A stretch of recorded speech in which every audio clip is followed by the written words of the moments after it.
그런데 여사의 처벌 조항이 없으니 그냥 불기소, 뭉개고 간 거예요. 크게 보면 이거는 직무 관련성이 없고 감사의 표시다, 만남의 감사의 표시다로 검찰이 얘기하고 있잖아요. 전 진짜 황당합니다. 만남의 감사의 표시로 저는 1디올 300만 원을 전 앞으로 1디올이라고 불러요. 1디올. 1디올을 제공받을 수 있는 사람은 블랙핑크하고 방탄소년단 정도예요. 제 개인적으로 하면 들국화 정도가 더 받을 수 있어요. 들국화 밴드 이름입니다. 네, 들국화 요새 들국화 밴드입니다. 밴드. 그럼 그 정도 분들만 만남의 감사의 대상으로 1디올을 받을 수가 있는 거지. 그렇죠. 여사가 블랙핑크도 아니고 방탄소년단도 아니고 예. 전인권 씨는 더더욱 아니잖아요. 예. 어떻게 감사의 표시로 300만 원짜리 디올백을 그냥 인마이 포켓합니까? 아, 말이 이거 안 영어 되죠. 많이 나오네요. 예. 다양한 용어를 썼네요. 죄송합니다. 예, 아예 다 알아들으셨을 그래서 것 같아요. 국민들은 이거를 인정할 수가 없지요. 머리 좋은 검사들이 살 방안을 찾았을지 모르지만 국민들이 인정할 수가 없고 이건 당연히 검사들도 헷갈리면 법원의 판단을 받는 게 맞습니다. 그렇기 때문에 저는 검찰로서는 누군가는 역대급으로 참사다라고 했는데 저는 처음 보는 검찰이 가장 부끄러운 결정이에요. 지금까지는 권력에 대한 수사가 있을 때 수많은 검사 2,000명 넘는 검사 중에 누군가는 손을 들고 항의했습니다. 2%세. 그렇죠. 근데 지금은 그런 것도 없어요. 첫 번째, 검찰이 부끄럽고 좀 더 나가는 검찰의 존재 이유를 잃었다라고 볼 수 있습니다. 법적인 부분에서 뭐 대통령이나 여사나 이런 분들이 여기서 벗어났을지는 몰라도 정치적인 책임은 이제 더 커진 겁니다. 받았다는 것을 검찰에서 커졌다. 인정을 해준 거잖아요. 받았다라고. 그러면은 그게 법적으로 청탁금지법 위반이 아니라고 해서 정치적인 책임을 지지 않아야 된다라는 논리는 전혀 없어요. 오히려 법적인 책임을 지지 않기 때문에 정치적 책임은 2배, 3배 져야 되는 거죠. 그러니까 나와서 사과를 하시는 게 저는 맞다고 봐요. 그 정치적 책임은 김건희 여사 당사자의 직접 사과. 아, 그렇죠. 직접 사과뿐만 아니라 제가 말씀드렸듯이 무슨 장기간의 해외 뭐 해외 가셔야 된다. 소록도 봉사 같은 걸 하셔야죠. 아, 소록도 봉사. 네, CBS 라디오 박정희 한판 승부 한판 브리핑 시간입니다. 김수민 평론가와 함께하겠습니다. 어서 오십시오. 네, 반갑습니다. 네, 오늘도 김웅전 의원님, 박성태 실장님, 어서 오십시오. 예, 안녕하세요. 자, 일단 김건희 여사의 명품백 수수 사건에 대한 검찰의 최종 판단이 나왔습니다. 일단 김건희 여사와 최재형 목사에 대해서 불기소 처분을 내렸죠. 네, 그렇습니다. 서울중앙지검 형사 1부는 김건희 영부인과 최재형 목사의 청탁금지법 위반 혐의에 대해서 무혐의 불기소 처분을 내렸습니다. 영부인은 2022년 6월부터 9월까지 300만 원 상당의 가방, 179만 원 상당의 화장품 세트, 40만 원 상당의 양주를 건네받았는데 검찰은 직무 관련성과 대가성이 없다는 결론을 내렸고요. 최 목사가 건넨 금품은 영부인과의 우호적 관계 또는 접견 기회를 얻기 위한 수단이었을 뿐이라는 취지의 결론을 내렸습니다. 예. 그리고 청탁금지법상 공직자 배우자의 금품 수수에 대한 처벌 규정이 없다는 것도 무혐의 판단의 근거가 됐는데요. 윤 대통령도 신고 의무가 없다는 것이 결론이었습니다. 예. 자, 청탁금지법 외 혐의에 대한 판단은 어떻게 나왔습니까? 네, 뇌물수수 혐의의 경우 공무원 아닌 영부인에게는 적용을 할 수가 없고 윤 대통령과 영부인이 공모했다고 볼 증거가 없다고 판단이 내려졌고요. 알선 수재 및 변호사법 위반 혐의와 관련해서도 알선에 대한 대가 관계가 있다고 보기 어렵고 당사자 사이에 구체적 현안의 알선에 관한 고의 내지 인식도 없다라는 그런 결론이었습니다. 예. 그리고 증거인멸 혐의에 대해서도 대통령 기록물 지정 여부 검토를 위해 대통령실에서 보관하던 중에 검찰에 증거물로 이미 제출됐다면서 무혐의 결론을 내렸고요. 영부인이 금융위원회 상임위원 임명 과정에 개입했다는 주장은 충분히 예측할 수 있었던 인사라는 이유로 수용이 되지 않았습니다. 그 밖에 최재형 목사의 주거침입, 위계 공무집행 방해, 명예훼손 혐의, 그리고 서울의 소리 백은종 대표의 무고 혐의 등도 모두 불기소 처분됐습니다. 예. 자, 일단 검찰의 판단. 김 여사와 최재형 목사에 대한 불기소 처분입니다. 자, 근거를 들으셨는데, 자, 우리 김웅전 법률연수원 교수께서 뭐 제가 해설해 주세요. 예, 누누이 이야기했듯이 뭐 이거는 사실 김건희 여사 부분에 있을 땐 청탁금지법 위반은 청탁금지법 저 8조 제4항에서 직무 관련성을 요구를 하고 있고 이 직무 관련성이라는 것 자체를 그냥 넓게 바라보는 것 자체는 상당히 무리한 해석이기 때문에 일단은 무혐의는 법률적으로는 무혐의가 맞다라고 이야기를 하고 있고 전반적으로 나머지 부분은 다 저도 수긍을 합니다. 그리고 예. 처음부터 제가 말씀드렸듯이 최재형 목사 부분의 청탁금지법 위반 부분에 대해서는 저는 혐의는 인정되지만 기소유예를 하는 게 맞다라고 이야기를 했는데 그 부분에서 지금 이제 검찰이 지금 판단이 저는 조금 생각이 저는 저하고는 다른데 예. 이게 검찰에서는 최재형 목사 청탁금지법 위반 8조 제5호에 대해서도 직무와 관련하여 제공한 것이라고 보기 어려우므로 청탁금지법 위반이 아님이라고 이야기를 해놨거든요. 예. 그런데 여기 지난번에 제가 가져왔던 표, 이 예. 표를 보면은 여기 지금 그 5항이 보면 금품을 준 사람을 처벌하는 조항입니다. 거기 보면은 그냥 수수금지 금품 등이라고만 나와 있어요. 근데 이걸 검찰은 직무와 관련성이 있는 것이 수수금지 금품이 된다라고 해석을 한 거죠. 그럼 그렇게 해석을 해서 이거는 직무 관련성이었기 때문에 처벌할 수 없다라고 지금 이렇게 이야기가 나오는 건데 예. 이 조항 자체에서 봤을 때 직무 관련성이라는 말 자체가 저 제5항에 보면 수수금지 금품이라고만 나와 있지 직무 관련성이라는 말 자체가 전혀 없습니다. 예, 누구든지 공직자의 그렇죠. 배우자에게 수수금지 금품 등을 제공하거나 그 제공의 약속 또는 의사 표시를 해서는 안 된다. 아니 된다라고 이야기가 나왔지 않습니까? 근데 저기에 대해서 저 수수금지 금품이 직무 관련성이 있는 금품만 해당이 된다는 식으로 지금 해석을 한 했죠. 거거든요. 근데 그게 이제 쉽게 말해서 저번에도 제가 말씀드렸을 때 대통령의 신고 의무, 그러니까 처벌 조항은 별개로 하더라도 신고 의무 조항에서 해석을 어떻게 하느냐. 제 9조 부분에 보면은 9조에서 자신의 배우자가 수수금지 금품 등을 받았을 때 저 두 개가 똑같은 말이지 않습니까? 수수금지 금품. 예. 9조를 해석을 하면서 수수금지 금품 저 자체는 직무 관련성이 있는 것만 해당한다라고 해석을 했기 때문에 대통령한테 신고 의무가 없다라고 해석을 한 겁니다. 예. 그래서 어쩔 수 없이 5조도 수수금지 금품에 대해서 직무 관련성이 있는 금품이라고 해석을 한 거고 지금 그러네. 검찰에서도 그렇게 나온 거죠. 예. 근데 이렇게 해석을 하면 뭐가 문제가 되냐면 8조 1항에 보면 공직자 같은 경우에는 직무 관련성이 없더라도 100만 원 이상짜리를 받으면 처벌을 하도록 되어 있습니다. 그렇습니다. 저기 22조에 가서 처벌을 하게 돼 있거든요. 예. 근데 저 검찰 해석 그대로 가면은 금품을 받은 사람은 공직자는 직무 관련성이 없으면 없더라도 100만 원 이상짜리는 다 처벌받고 직무 관련성이 있으면 100만 원 이하라도 처벌을 받는 겁니다.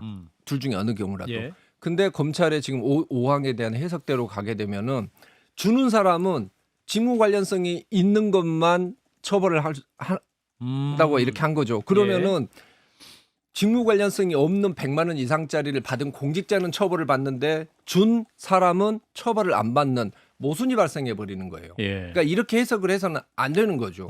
엄격하게. 예. 물론 대통령에 대한 처벌 조항은 22조로 갔었을 때 처벌 조항은 직무 관련성을 또 요구를 합니다. 예. 신고를 안 했을 때 처벌하는 건.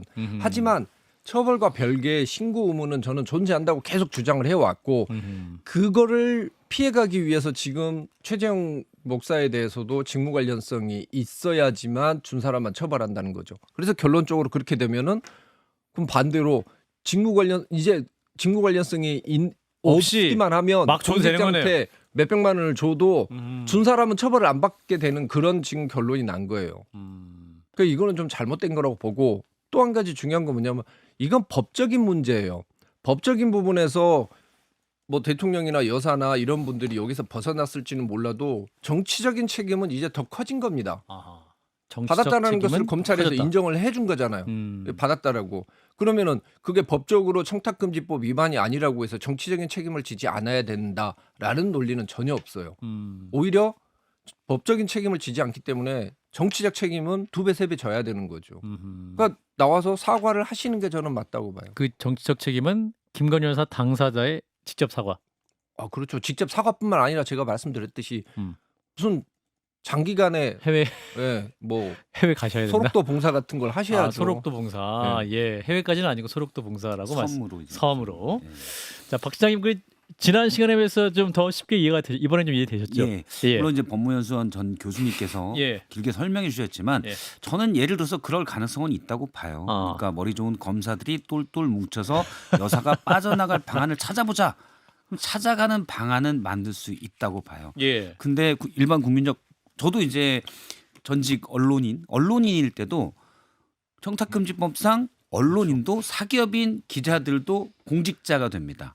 저도 그렇습니다. 그렇죠. 예. 그래서 직무 관련성과 상관없어도 1회 100만 원, 연 300만 원 이상의 어허. 금품 선물 등을 받으면 대상이 돼요. 아. 하물며 저도 알고 있습니다. 아. 그리고 이제 그래서 여사의 엄청 조심하셨군요. 그럼요. 예. 여사의 처벌 조항이 없다라고 하지만 여사는 처벌 조항이 없지만 그 배우자인 공직자 그러니까 여기서 대통령은 신고를 안 하면 과태료 또는 형사처벌까지 받을 수가 있어요. 예. 물론 지금은 소출을 안 당하지만 당연히 수사의 대상이 되고 임기가 끝나면 거기에 대해서 소출을 받아야 되는 대상입니다.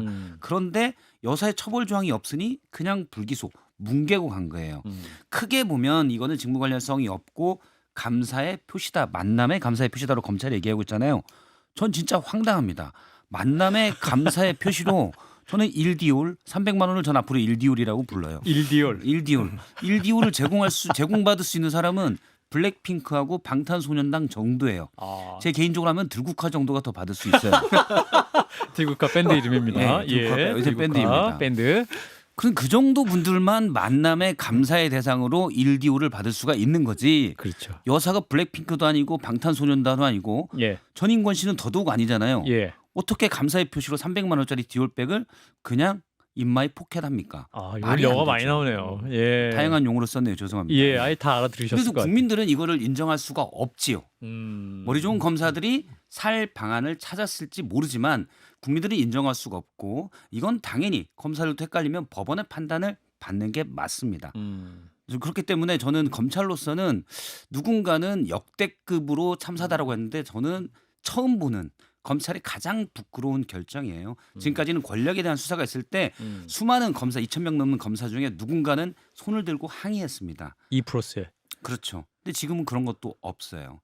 첫 번째 검찰이 부끄럽고 좀 더 나가면 검찰의 존재 이유를 잃었다라고 볼 수 있습니다. 예, 강력하게 말씀해 주셨는데 우리 김수인 평론가 두 분의 해설을 들으시고 이해가 되셨죠? 네. 여기서 이제 이해가 안 된다 이해가 안 된다고 그러면 하면 큰일 문제가 나네. 있는, 제가 네. 문제가 있는 거예요. 근데 저도 사실 들국화 말고 다른 네. 그룹 하나 더 내도 됩니다. 아, 네네. 저는 예, 알겠습니다.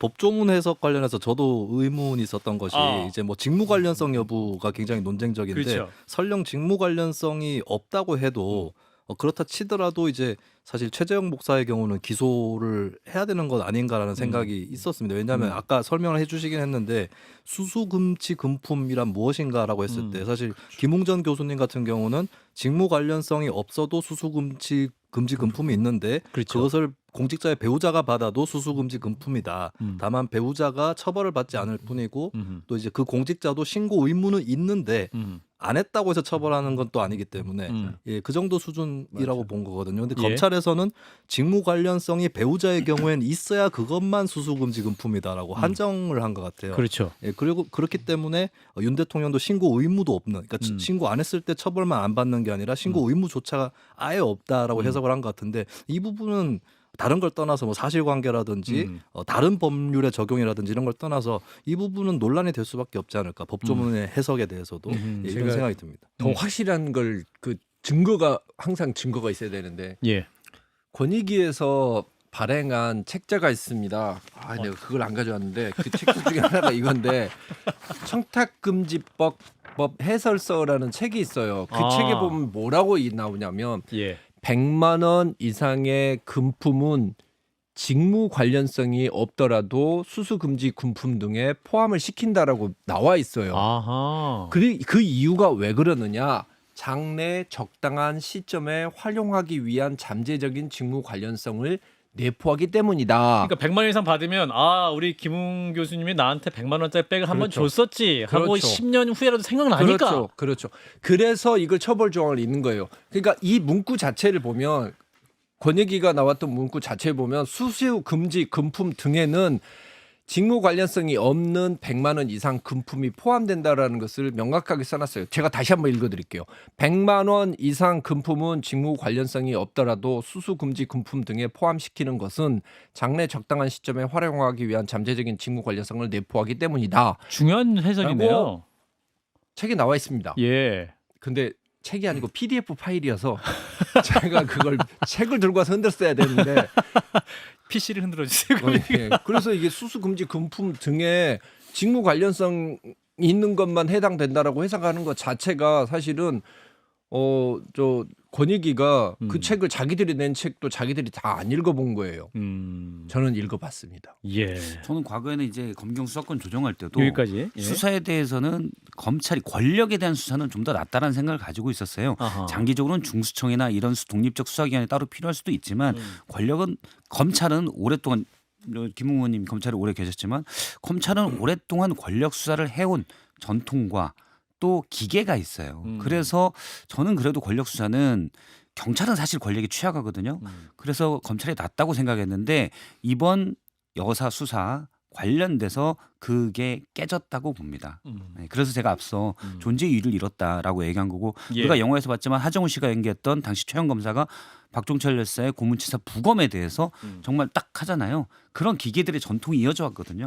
그건 이번은 없는 것 수사가 같아요. 아니고 제가 말씀 검찰은 원래 1801년도에 프랑스 대혁명 이후에 만들어졌는데 수사를 하기 위해서 만든 게 아니고 그렇죠. 예. 수사를 통제하기 위해서 만든 만들어진 거고 그때 저 박종철 열사 그 고문치사를 밝혀낸 것은 수사 지휘 과정에서 밝혀진 겁니다.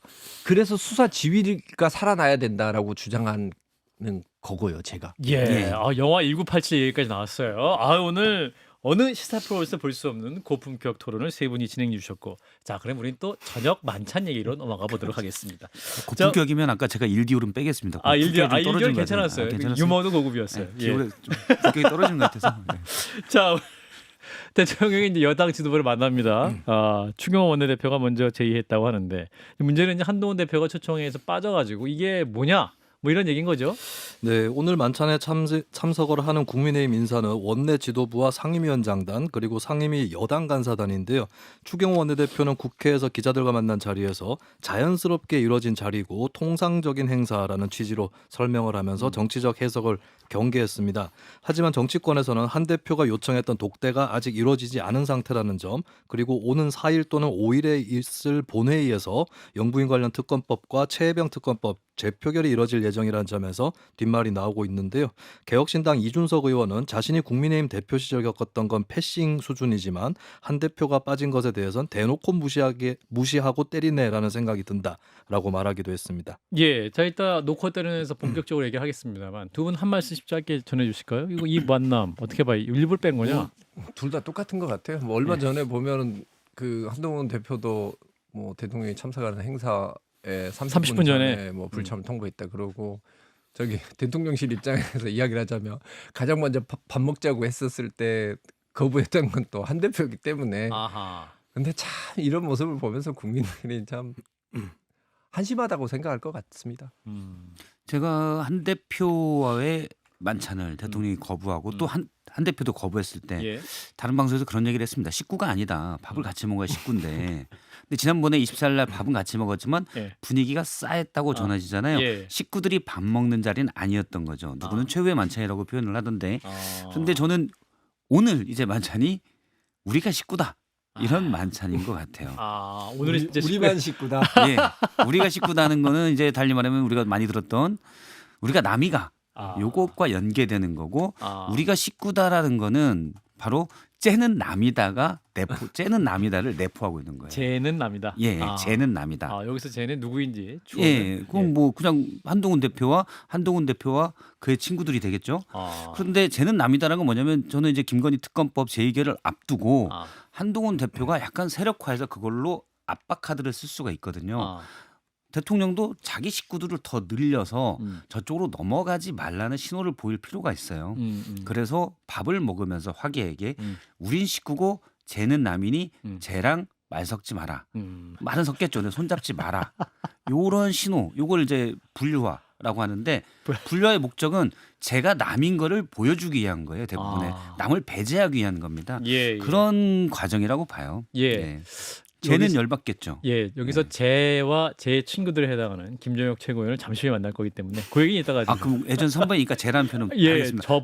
그분들. 네. 예, 알겠습니다.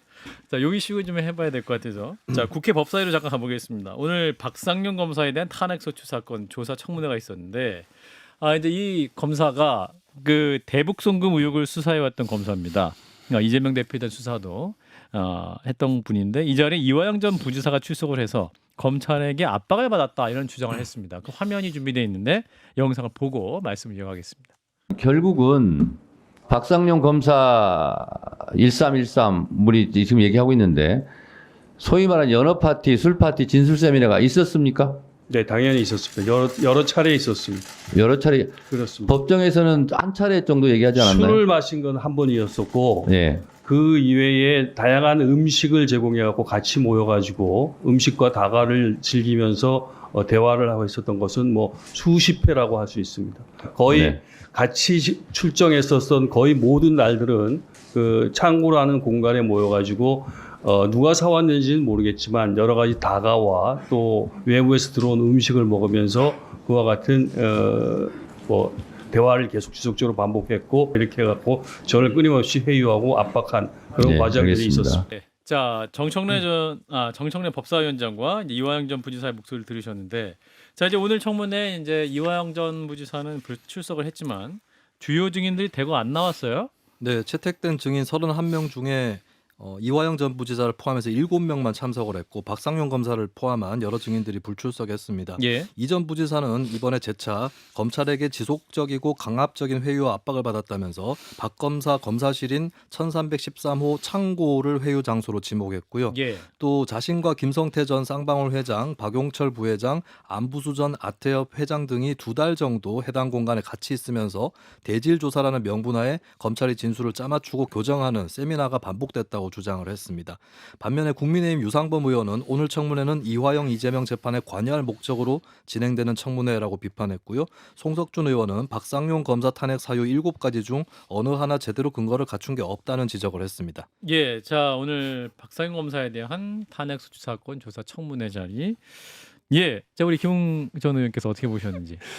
저는 가끔 이재명 대표의 민주당을 볼 때마다 뭐라 그래야 되나 그냥 일단 지르고 보겠다.